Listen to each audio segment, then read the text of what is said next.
Баршаңызға сәлем. Бүгін сіздермен тез әрі оңай дайындалатын мейіз қосылған пирогтың рецептімен бөлісемін.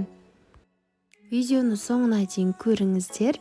Керекті ингредиенттерді видеоның төменгі жағынан таба аласыздар. Ең алдымен қоспасына салатын мейізімізді дайындаймыз.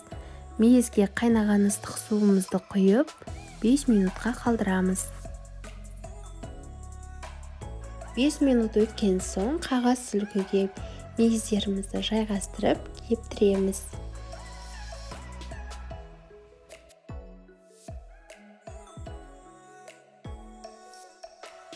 Алдын ала сары майымызды ертіп аламыз. Құрғақ ыдысымызға жұмыртқамызды, қантымызды салып, миксердің көмегімен жақсылап араластыратын боламыз.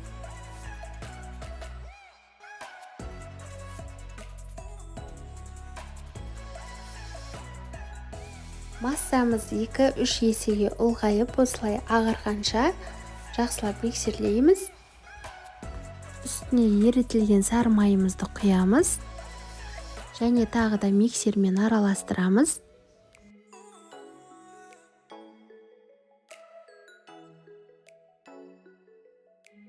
Және де үстіне айранымызды құйып, тағы да миксерлейтін боламыз.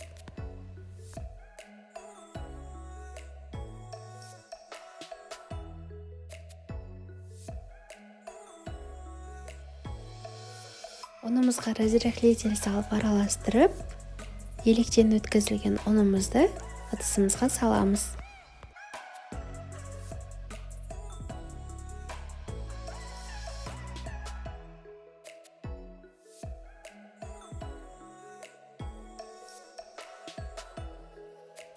Бір келкі масса болғанға дейін миксермен жақсылап араластырып аламыз.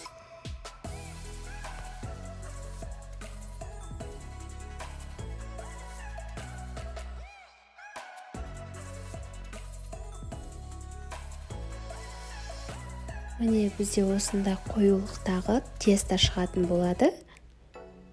Кептірілген мейіздерімізді қайтадан ыдысқа салып, жүгері крахмалын салып араластырамыз. Крахмалдың орнына ұн пайдалануға да болады. Дайын болған мейізімізді тестамызға салып, тағы да жақсылап араластыратын боламыз. Мейізге жүгері крахмалын немесе ұнды мейізді тестаға салып араластырған кезде түбінде қалып қоймай бір келкі араласу үшін пайдаланады.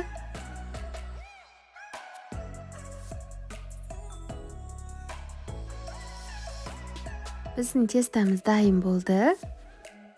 Енді форманы дайындап, соған тестамызды құятын боламыз. Сіздер кез келген форманы қолдансаңыздар болады. Осылай сары маймен жақсылап майлаймыз. Шет-шеттері қалып қоймау керек, жабыспас үшін.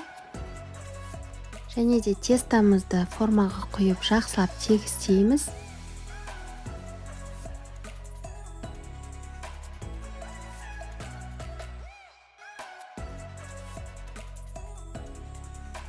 Дайын болған соң 180 градуста қызып тұрған пеште 50 минут көлемінде пісіріп аламыз. Бастапқы 40 минутта пешті ашып көруге болмайды. Пирогымыздың піскен-піспегенін шпажканың көмегі арқылы білетін боламыз. Пирог дайын болды, жұмсақ, нәзік, әрі өте дәмді болып шығады. Жасап көріңіздер. Және де менің арнама тіркелуді ұмытпаңыздар. Алда тағы да керемет рецепттер болады. Назарларыңызға рахмет. Сіздермен болған Дәметкен.